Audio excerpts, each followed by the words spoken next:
after we're done. Today's webinar is about the Connect Illinois Grant Program for Broadband Infrastructure.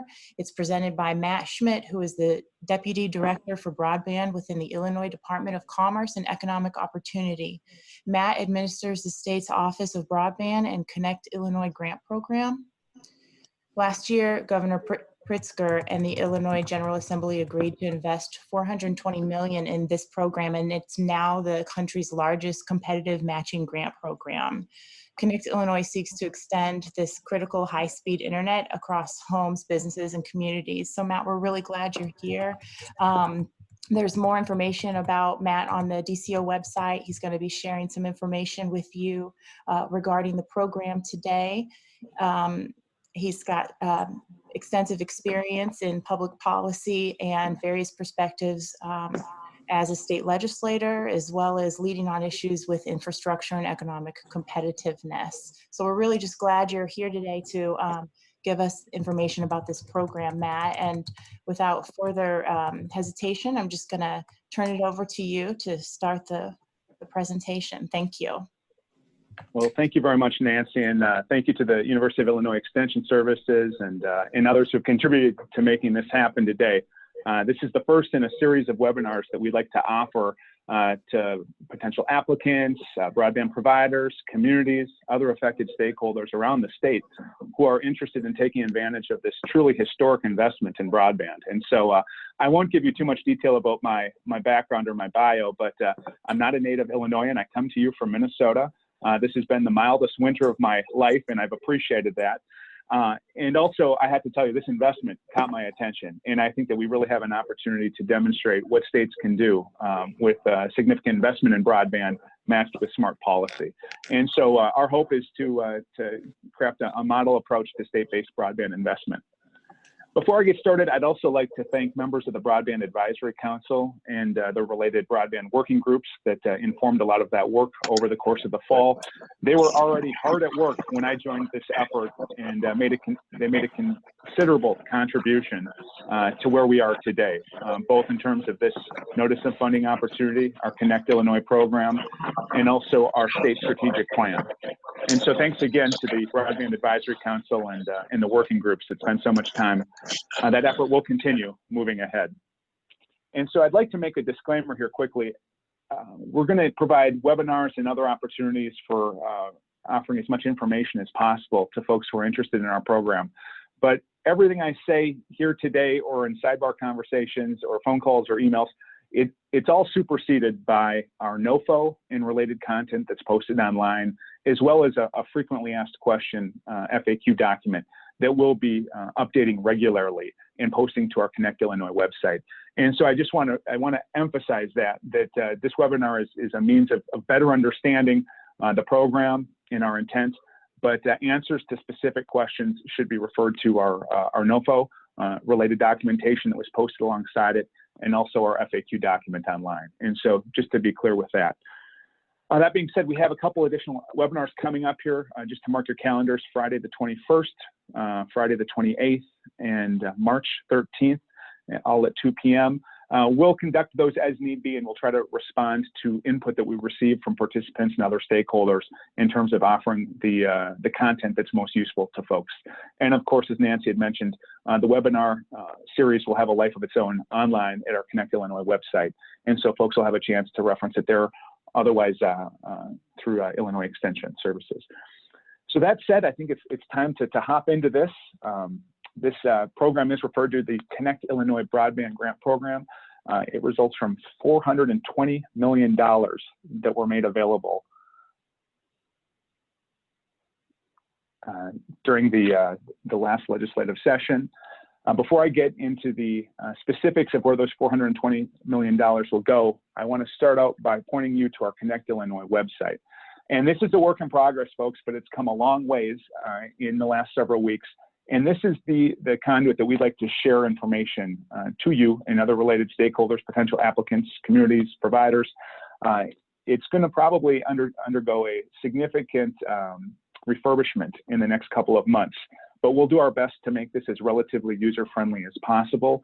And if folks do have any questions navigating the website, finding information that you need, feel free to give me a holler. We want to make sure that this is giving you the information that you need to take advantage of our program and better understand what we're doing on broadband in the state of Illinois. I'm sorry. And as you can look, scrolling down the right side column, we have a number of different menu options that you can choose from. Connect Illinois gives you a broad overview of what our program is about. The strategic plan gives a little bit more clarity in terms of our vision and where we hope to go with this investment and related programming. That programming eventually will include work in digital literacy and community planning and capacity building.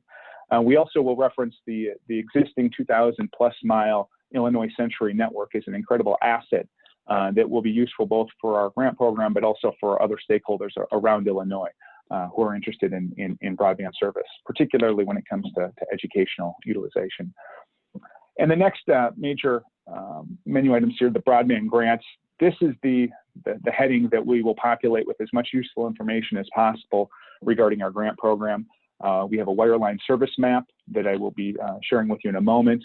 Also, we have the Notice of Funding Opportunity tab that will link directly to material related to this grant funding round. And we will continue to add more information that's either referenced in the NOFO or related content as it becomes available, or as our frequently asked question document, for instance, changes with new questions and new responses. And so this menu list goes down further than what you see here. There's additional information regarding our Broadband Advisory Council and other resources that we will continue to add as we move forward. So moving on, I had mentioned the mapping.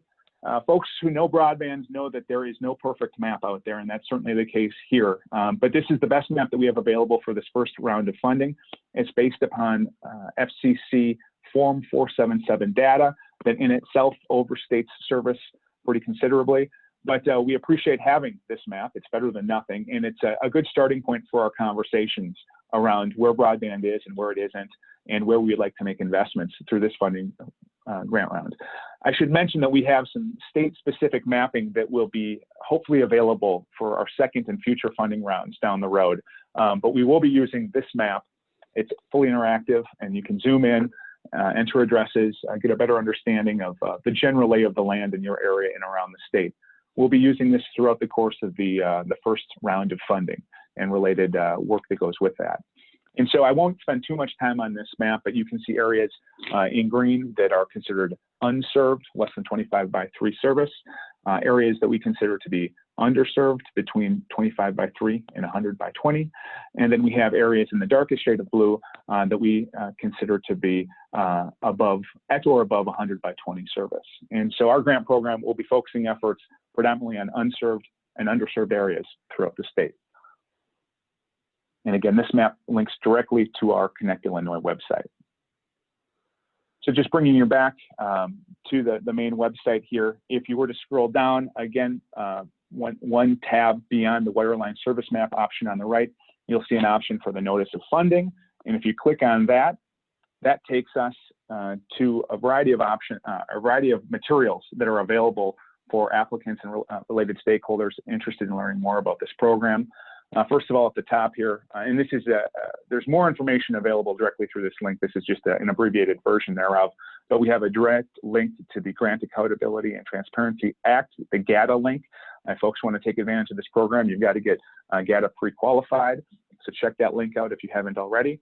And also, as you move down, we'll have additional information regarding our Notice of Funding Opportunity, a uniform application that is required by the state of Illinois for such grant programs, a budget template, and then an application packet that provides a lot of useful information for applicants to better understand our scoring system, and also how we would like applicants to assemble their applications. And so there is some redundancy in this material, but we're going to try to strive in every grant round to make this increasingly user-friendly. And so bear with us. This is the start of what we hope will be several successful rounds of funding that will extend high-speed internet throughout the state of Illinois. And so I don't want to give short shrift to the mandatory disclosure and conflict of interest forms at the bottom. So all of these 6 options here must be looked at and filled out and submitted by our application deadline in order to qualify for first round funding. And again, this is all available on our Connect Illinois website. All right, so moving on, if you were to go back and click on the NOFO link on the prior page, it would take you to the Connect Illinois Notice of Funding Opportunity, NOFO as we call them in short. And what this articulates is basically our first round of funding. Up to $50 million will be available with a maximum grant of $5 million. The application period opened last Wednesday. I'll tell you, we have not received any applications yet, and it closes on Friday, April 3rd. And in the meantime, we would like to provide as much useful information as possible to help folks understand this opportunity and input forth great applications. At the end of the day, this is going to be a partnership between the state of Illinois and applicants around the state, via broadband providers or rural cooperatives, individual communities, various partnerships.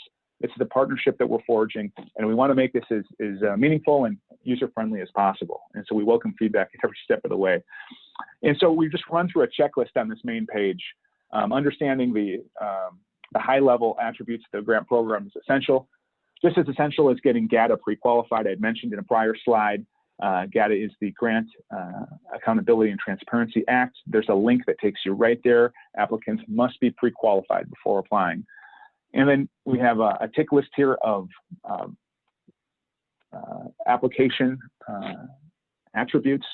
You have to read the entire NOFO carefully. Don't skip over anything. If you have any questions about it, we'd be happy to clarify. We need a complete project analysis and all documentation that's required. We have provided formatted templates in our application packet to make this relatively user-friendly and helpful for folks who are interested in applying. And then we've provided some instruction on how to label appendices and make things as clear as possible. I'll spend more time in a future webinar talking about some of the material related to our templates and the content that's included in the application packet itself.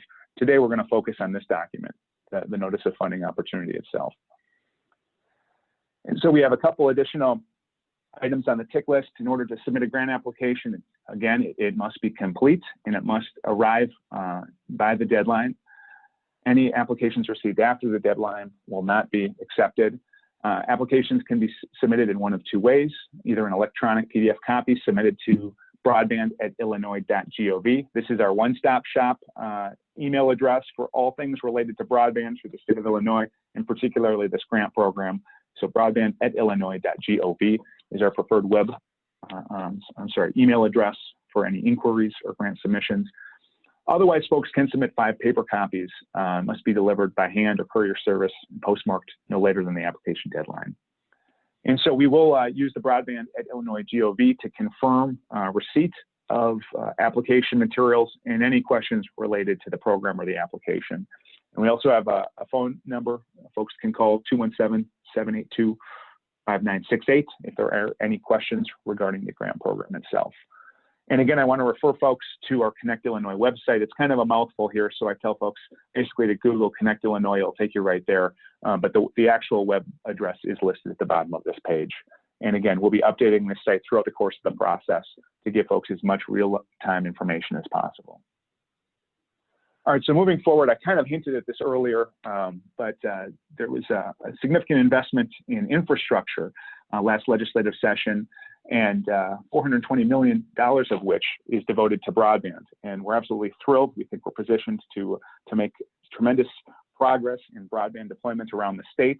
What we anticipate is connecting this as closely as we can to our 5-year economic plan and using multiple rounds of competitive matching grants to promote ubiquitous broadband access for homes, businesses, and community anchor institutions around the state.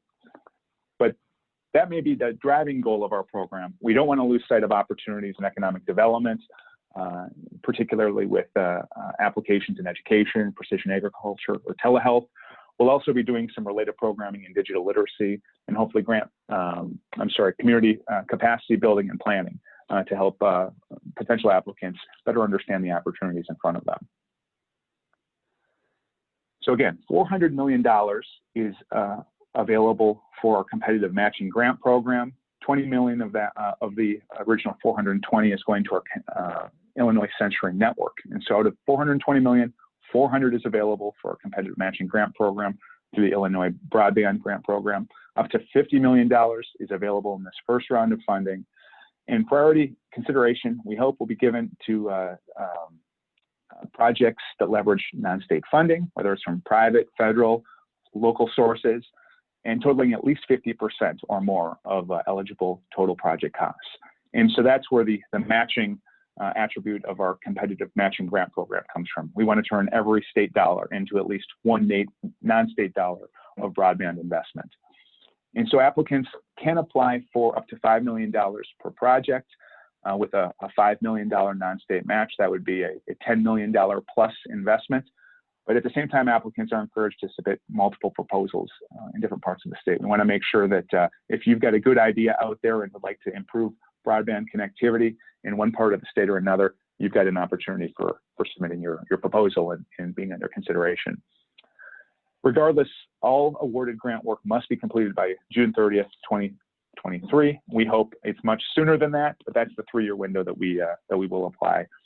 And again, it should mention that the release of this NOFO does not obligate the department to make any award, but we expect there's going to be a lot of interest in this program and that we're going to get a lot of great and compelling applications to consider. So just a little bit of information on eligibility of applicants. I mentioned this at the outset, talked about the website that was listed, the Grant Accountability and Transparency Act. It is a requirement, so visit that website if you want more information on it. In addition, we can say a little bit more about eligible applicants. We want to make this applicant inclusive. And so whether you're a broadband provider, an incorporated business or partnership, a political subdivision that includes villages, townships, counties, cities, everywhere in between, nonprofit organizations, cooperative associations, or limited liability corporations organized for the purpose of expanding broadband access, you all qualify for funding, provided you can demonstrate that you've got the chops to do this work and do it well. And in terms of our eligible project areas, we have, I mentioned this with the map earlier, we have unserved areas and underserved areas that are distinguished in our mapping. Both of those areas qualify for funding under this program. In an unserved area, again, those areas that do not have wireline access at 25 by 3 megabits per second. An underserved area lacks wireline access of at least 100 by 20 megabits per second, but is above that 25 by 3 threshold. And so, again, it's worth bearing out that the mapping is not perfect, and we are open to a conversation about the realities on the ground versus simply what the maps tell us. And those conversations can start as soon as folks would like to have them. We recognize that the mapping is valuable as it is. It's not perfect, and we want to have a conversation if folks would like to challenge the accuracy of the mapping that's out there. And again, we spent some time in our note for talking about eligible program costs. And at the bottom line, we want to invest in scalable technology that reaches at least 100 megabit per second symmetrical service. Costs of installing that middle mile or last mile infrastructure that can support that scalable service are included among the eligible costs. We break it down to last mile and middle mile in terms of how we're keeping track of where those dollars go. Both last mile and middle mile projects qualify for funding under this program, but there's a clear emphasis on last mile connections to homes, businesses, community anchor institutions, along with a provision for driving economic development and adoption of related applications, telehealth, distance learning, precision agriculture, etc. And so we have a note in here about eligible project costs include network design, project planning, obtaining construction permits, construction facilities, durable equipment, and installation and testing of the broadband service itself. And then this point, section 4 here, emphasizing that this again is a matching grant program, and so every state dollar must leverage at least one non-state dollar. 50% non-state match is required. And through our merit review scoring process, those applications that provide 55% or more of total project costs covered in non-state funding will receive additional scoring. And so there's a clear incentive for applicants to provide more funding that matches the state funding available. And we have some additional information, and I should mention to folks, our NOPA was updated to provide a little more information about our business enterprise program, environmental review requirements, on the Illinois Works Jobs Program and the prevailing wage. And so these are requirements that would affect grantees, not necessarily applicants, but we want folks to have a full understanding of these requirements before they apply. And so if there are any questions about any of the above, feel free to ask, and we'll provide some clarity, likely in our FAQ document. All right, so moving along to the application submittal information, folks. This is the address if folks would like to request a hard copy of the NOFO and related content. Feel free to, again, give us a call, send us an email. You can even write to us. But that's 3 different ways you can reach us to request additional information regarding this NOFO. And again, a lot of information available on our Connect Illinois website.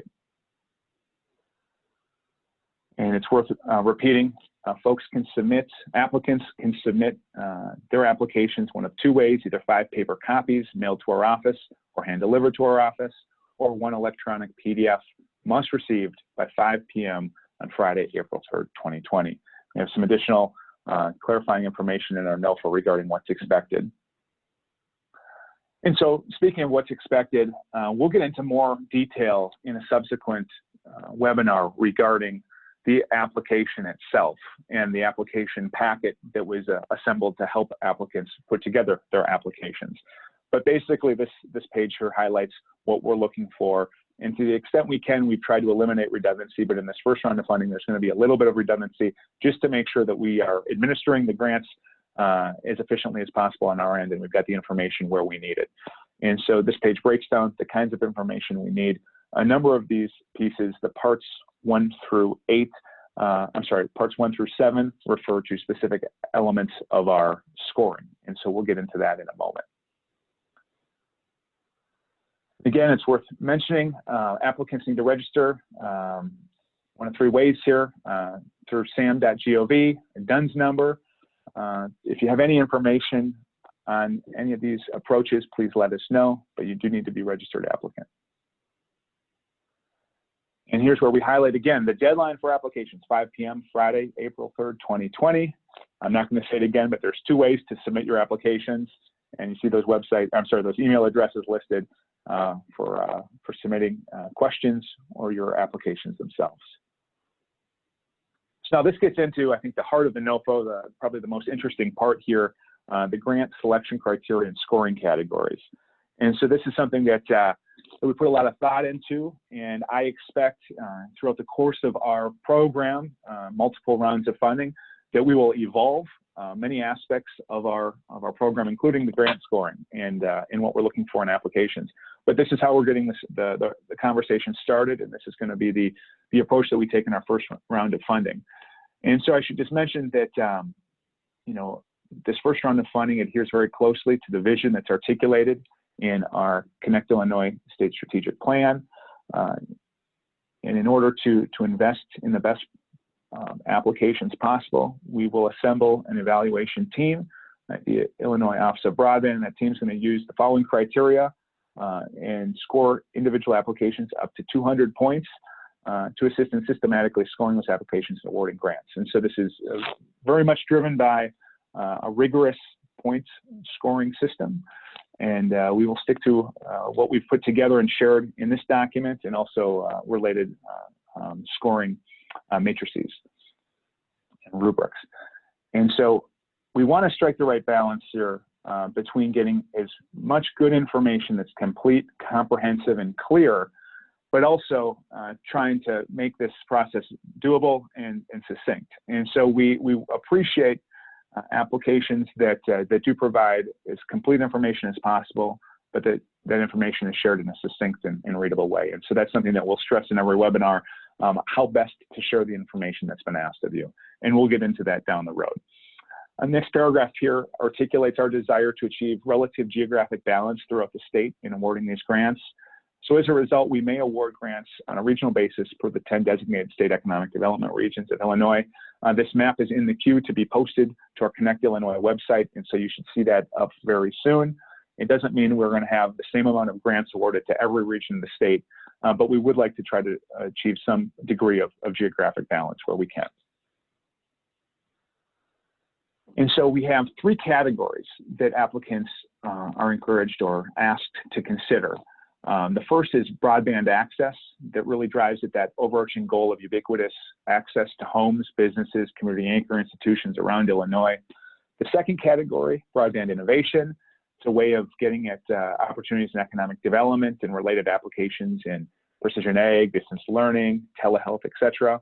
And the third category, urban broadband, for access or innovation work in qualified Illinois cities or metro areas of 75,000 residents or more. We'll be providing some additional information on which areas qualify under that description in Illinois, and we'll be adding that to our Connect Illinois webpage. But again, the three categories here, broadband access, broadband innovation, urban broadband, we're asking applicants to designate one of those three categories under which their applications should be reviewed. It should be pretty straightforward. If you are looking to maximize the number of passes, for instance, to homes, businesses, community anchor institutions, really the driving force behind a lot of the investment we're making, the broadband access category would be for you. But we do have these other categories, broadband innovation, urban broadband, for proposals that might not look towards maximizing the number of homes, businesses, or community anchors, but rather are doing some related work in different parts of the state or to different ends. And so we want to hear those ideas.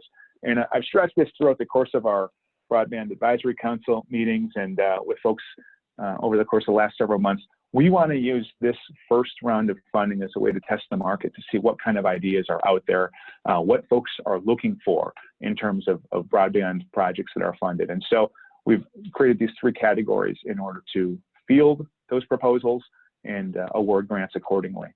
And so it says this at the bottom of the page: the release of this NOFO does not obligate the department to make an award in each category. However, we hope we get great proposals in each of the categories, and we're awarding tremendous grants as a result. And so the challenge is really incumbent upon our applicants to put forth some good ideas in these three categories. And again, if there's some more questions about those three categories, be happy to answer those either later today during the webinar or through our FAQ document. All right, so the next several slides get into a little bit more detail about our scoring. And I don't want to read through all of this, so I'll hit the highlights in each one of these, and we can circle back if there are questions. But the first category for funding, anticipated broadband impact. This is a big one. There are 60 points out of the 200 that will be possible in this category. And we've broken the category into two parts: unserved or underserved total passings that are potentially served by the project. So of those 60 points, 35 are available through this approach. Applicants must identify the following in their proposals. They're listed the anticipated improvements in broadband speed offerings. I'm not going to read all of this. Secondly, the total number of passes potentially served. And so the heart of this conversation here and the work that's going to be shared with us through your applications is the anticipated total passings. And we have a scoring table that along the vertical axis on the left, we have the number of passings, and then across the horizontal axis at the top, the speeds that are available now relative to the speeds that will be provided after the build. And so points are awarded accordingly. It's basically an interplay between the degree to which broadband is improved and the number of passings that improved broadband will affect. And so that's pretty straightforward. If folks do have questions, we'd be happy to revisit this. The second part of our anticipated broadband impact category relates to economic development and community benefit. And so 25 of the 60 points are available in this category. And again, we want a clear articulation of what an application that is awarded funding would do for businesses, farms, other ag users, community anchors, education facilities, or healthcare facilities in the proposed project area.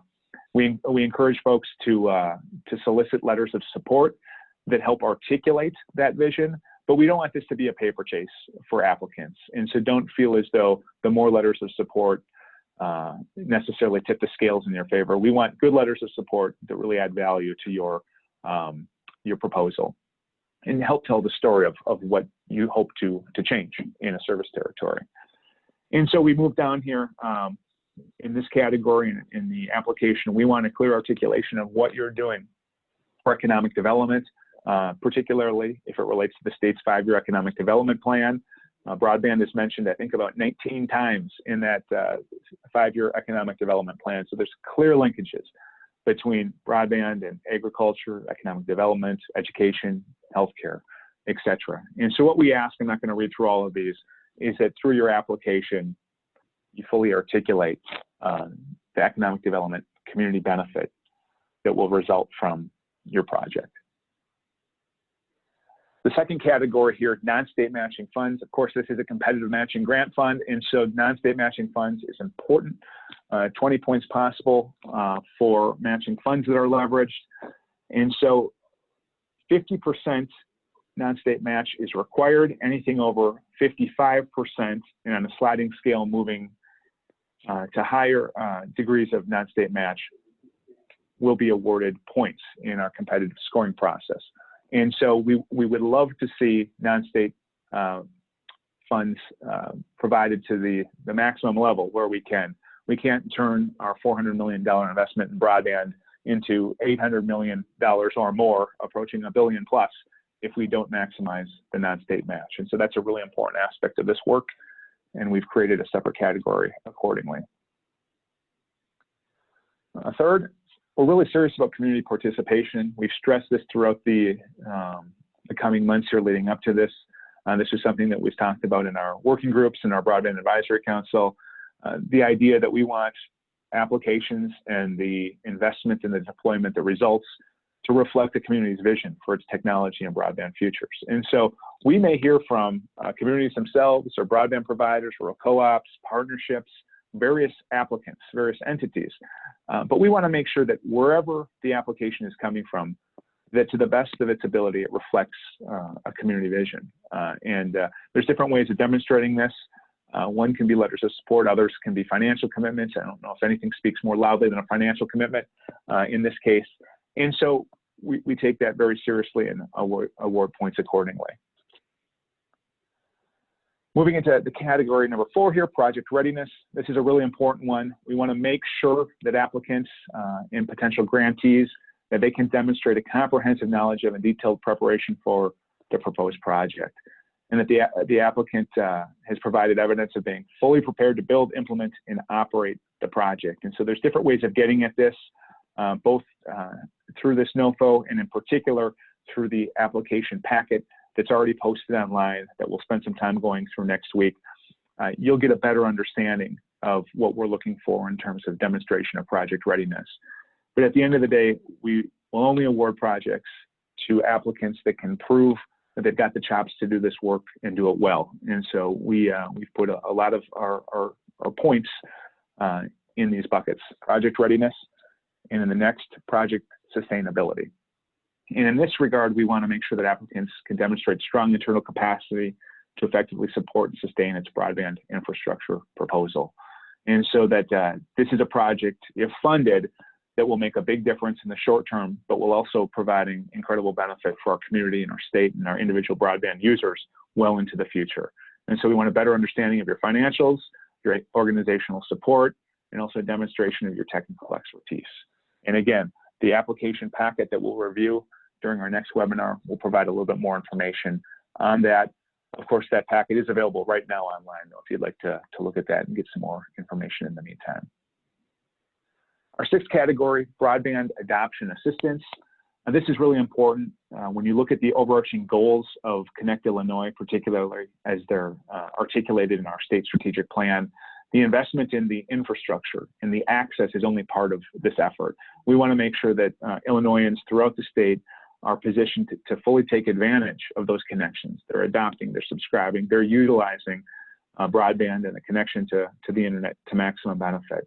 And so points will be awarded for projects that include broadband adoption, particularly if there's new low-income broadband assistance programs that are offered for customers in the service area, technical support, or other broadband adoption activities. And again, more information is provided in the application packet.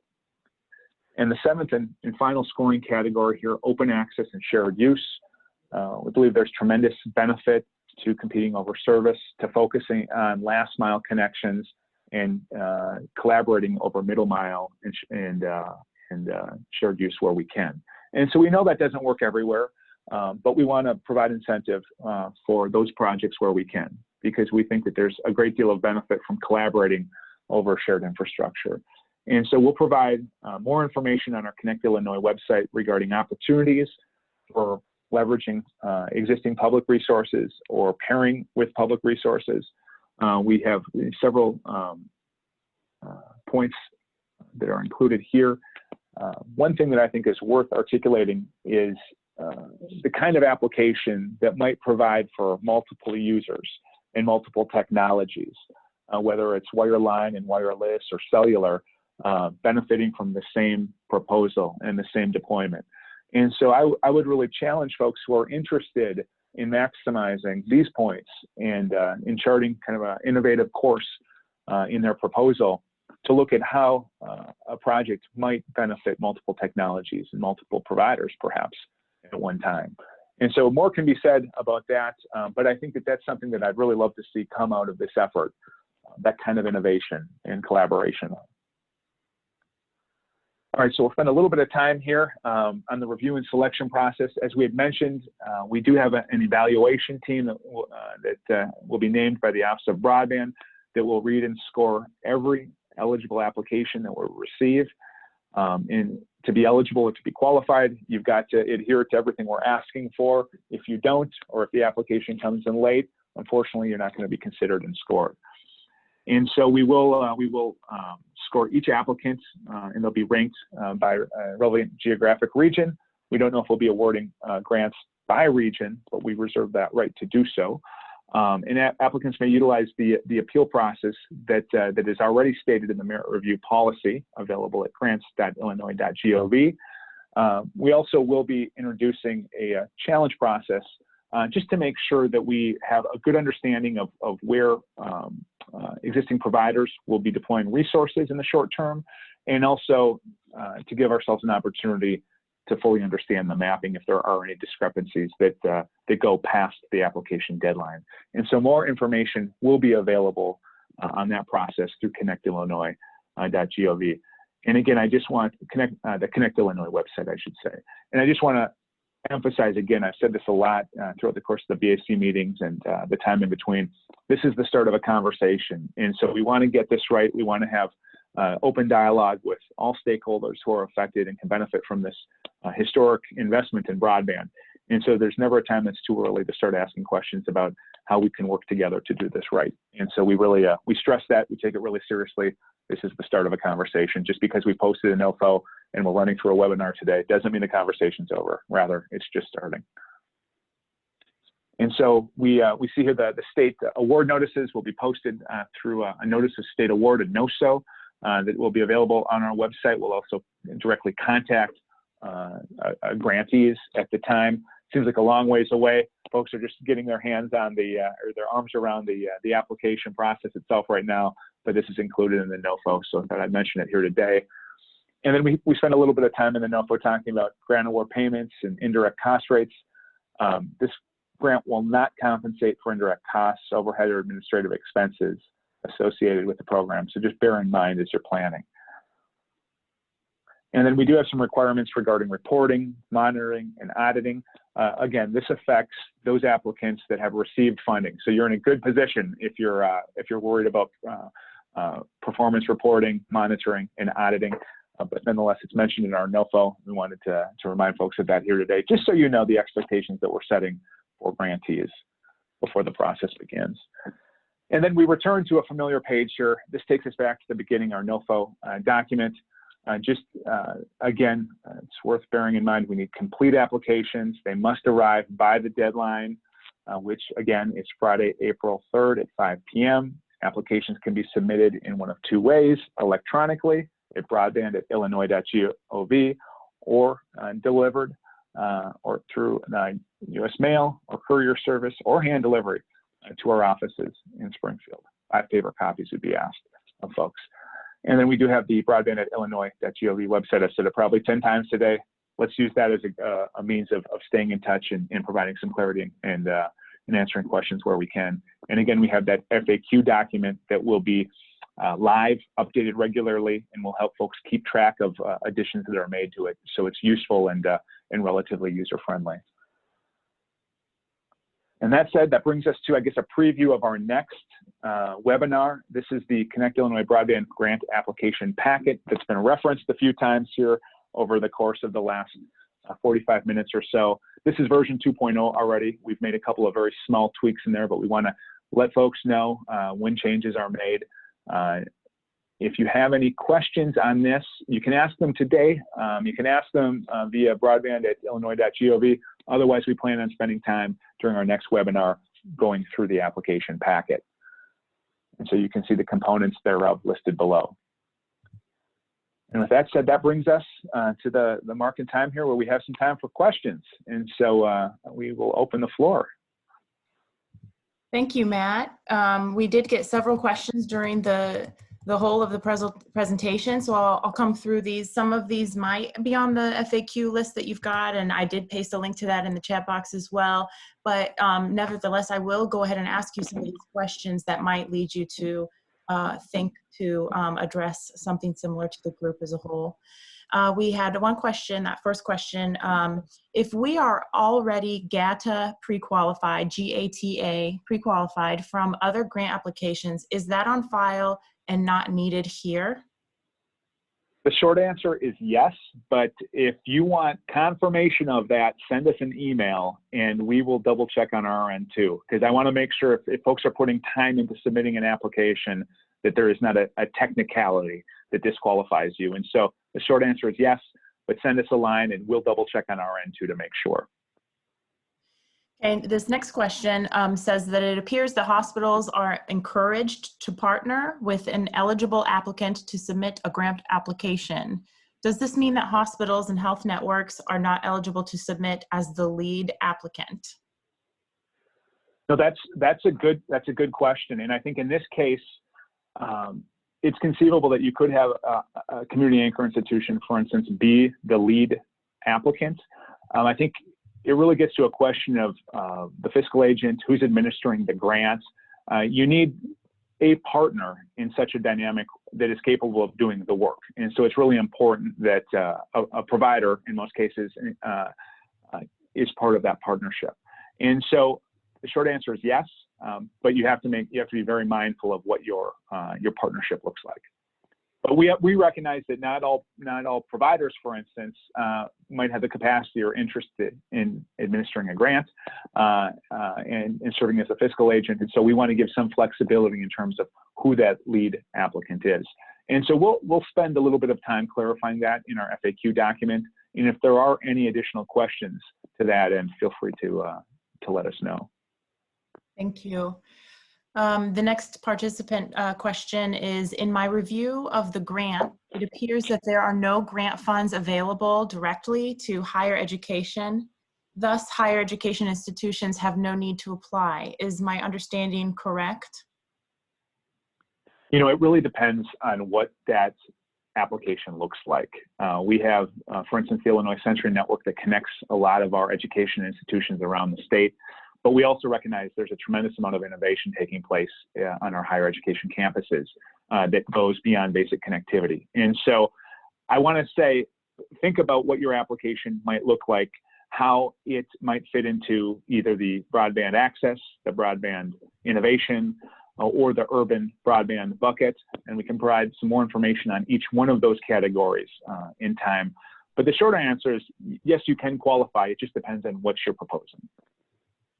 I see. Thank you very much.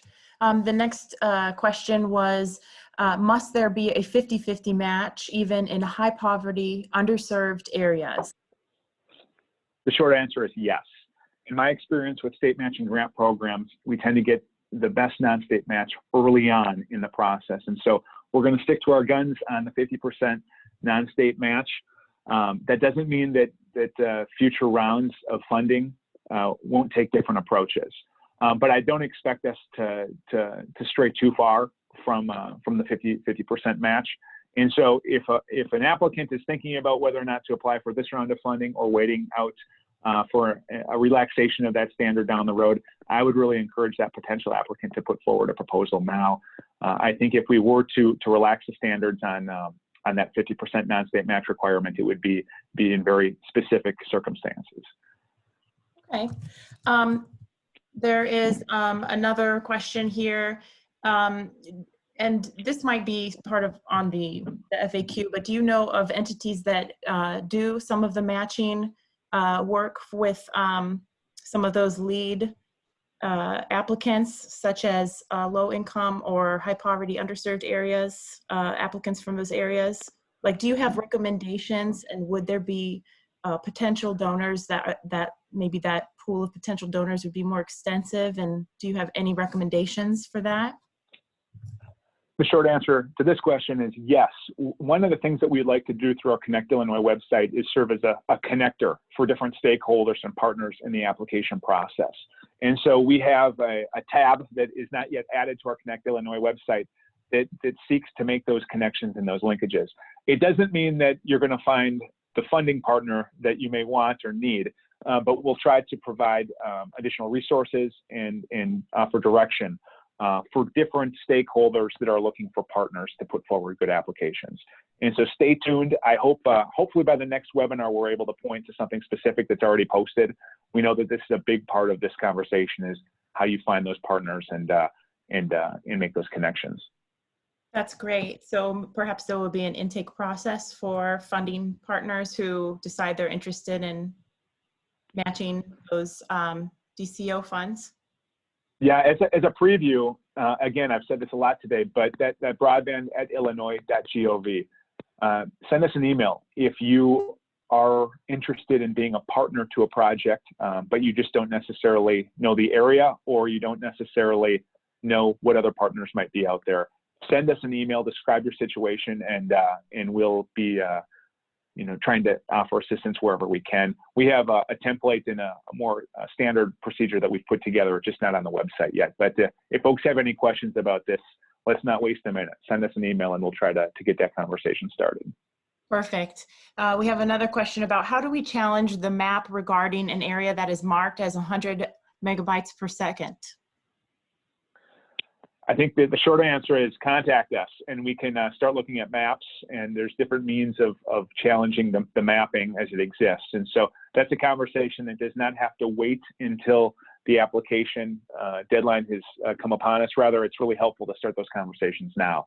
We know the maps are flawed, they're better than nothing, but in certain circumstances, we need to have a conversation about what the reality is in areas of Illinois. Great.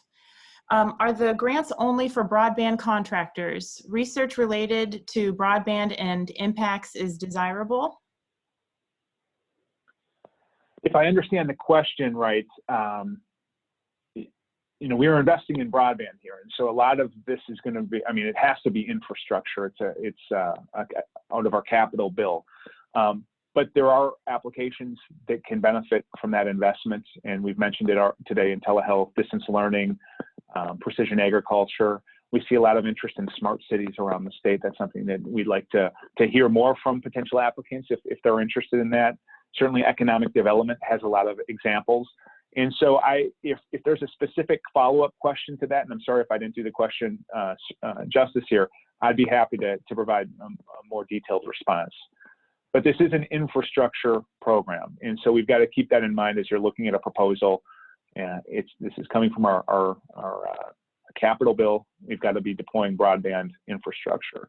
But that doesn't mean that we can't focus at the same time on opportunities in economic development and related applications. Okay, the next question is, can a planning-only proposal be submitted? Unfortunately, no. And we hope to have some resources available to communities or other potential applicants to help them start that conversation with community planning and capacity building.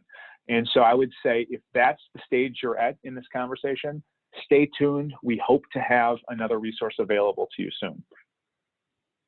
Okay, you're doing a great job of giving succinct answers to these questions. I'm going to hammer a couple more to you, and then sure. We've got about 8 minutes left in that time that I'm giving some of these last questions to you. I'll put up the interactive poll for everybody as well. Next question is, can hospitals apply for the grant to fund programs such as virtual visits, mobile apps, online scheduling, etc.? There has to be an infrastructure component of it, at least initially. Just the way the funding for Connect Illinois was appropriated, our initial grant rounds, at least the first two, are predominantly or almost exclusively need to have an infrastructure component to them. That doesn't mean that you can't have non-infrastructure aspects of a proposal that could count as a non-state match. And so we can get into specific scenarios if folks are interested in that. But that's a big piece of this, is understanding how it can be leveraged for utilization beyond simple access. Okay. As the webinar progresses, it's clear to me that it has progressed. It's clear to me that the applicant must have experience and expertise with providing broadband access, training, etc. Please advise. So perhaps you could just speak a little bit more to the experience and expertise that you want to see in the application. And this comes back to a previous question about what a partnership might look like and who is the lead applicant. And so if you're looking at putting a partnership together where you have, a community or an anchor institution, maybe a nonprofit's involved, and you have a provider, the question is, who's the lead applicant? As long as you have a partner involved in your proposal that can do the technical work, you should pass muster, generally speaking. And so each one of these proposals is a case-by-case basis, and that's why we hesitate to have a webinar and answer questions in generalities here. But the point is, we want to drive investment in broadband. We have to invest in infrastructure through these early, at least the first couple of funding rounds. And at the same time, we're really interested in looking at the economic development potential and the driving innovation and new application utilization. And so, again, there's a way to do more than just infrastructure here, but there's got to be an infrastructure component. Absolutely. Okay, we've got some more questions here. Thanks to the participants for answering the poll there. Will the program rely on existing providers to protest areas they believe are served, or will Illinois program staff evaluate whether a project is already served in some cases also? I think the short answer is both. We're really interested in making sure that we optimize these resources, that we invest them wisely. We have dueling goals here of ubiquitous service around the state in making sure that folks have access for community anchor institutions, homes, and businesses. But at the same time, we're driving economic development and opportunities related to broadband investment. And so that's the dual goal, if you will, of this investment. We're trying to make sure that our investments are on par with that. And so both our staff at the Office of Broadband and also a related challenge process will try to get at that question. How do we optimally invest in broadband through this opportunity? And more information will be coming regarding that challenge process. All right. So we've got $50 million to begin with, and what are future year expenditure plans to the spread of the $450 million? We don't know at this stage, and so we're using this first round of funding for a few things. One, to test the market, see where the interest lies among potential applicants. And so that's one reason we have the three categories for applications. And then secondly, we want to see just how this is administered, and if a $50 million funding round is about right, or if we can do considerably more than that, or if we should do less. I suspect that we've started this on the right foot with the dollar amount that we're making available.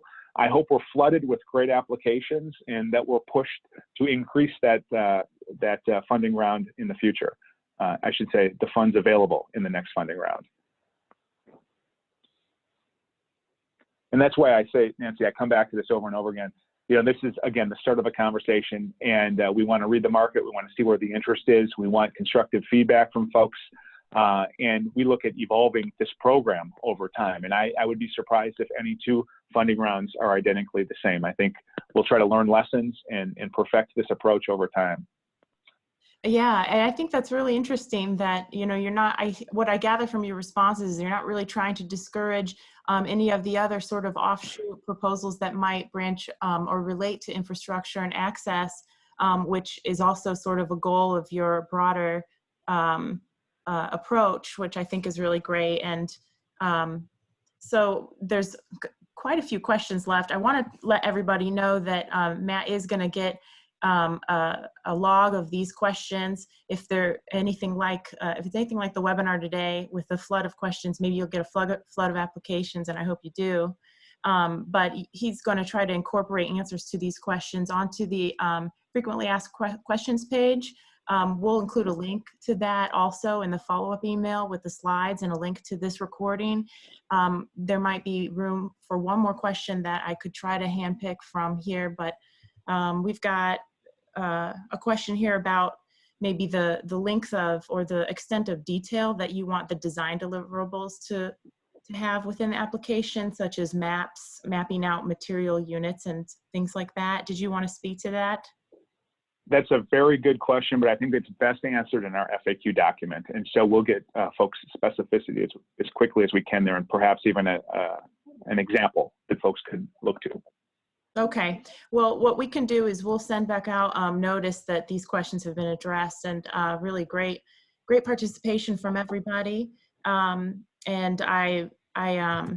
I'll send the follow-up email today when I've got sort of an idea of timeline for the questions being addressed. And I think it's a great participation from everybody today. And just want to mention that we have a part 2 and part 3 of this series from the DCEO Illinois Connect office, and wanted to mention that those are going to be on Friday, February 28th and Friday, March 13th. And we'll send out notices to everybody on the list and those who signed up for this first webinar as well to attend those. Those are going to be at 2 p.m. Central Time.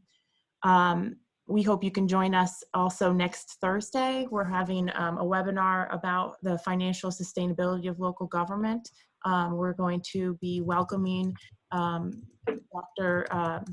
Ken Kriz, who is a professor of public administration at U of I Springfield, and he's worked with a lot of different municipalities on financial and economic matters, and has a great model to present based off of the Federal Reserve Bank and other central banks on how people can get more meaningful indicators to predict financial sustainability and any future financial challenges that they could be facing as a municipality. And that's going to be on Thursday at noon Central Time. So next week, join us next week for that. Thanks again for attending. If you don't get the email, or you want any more further information about this program, you can go to go.illinois.edu/LGE. And thanks again for your interest. And thank you, Matt, and have a great day. Thank you.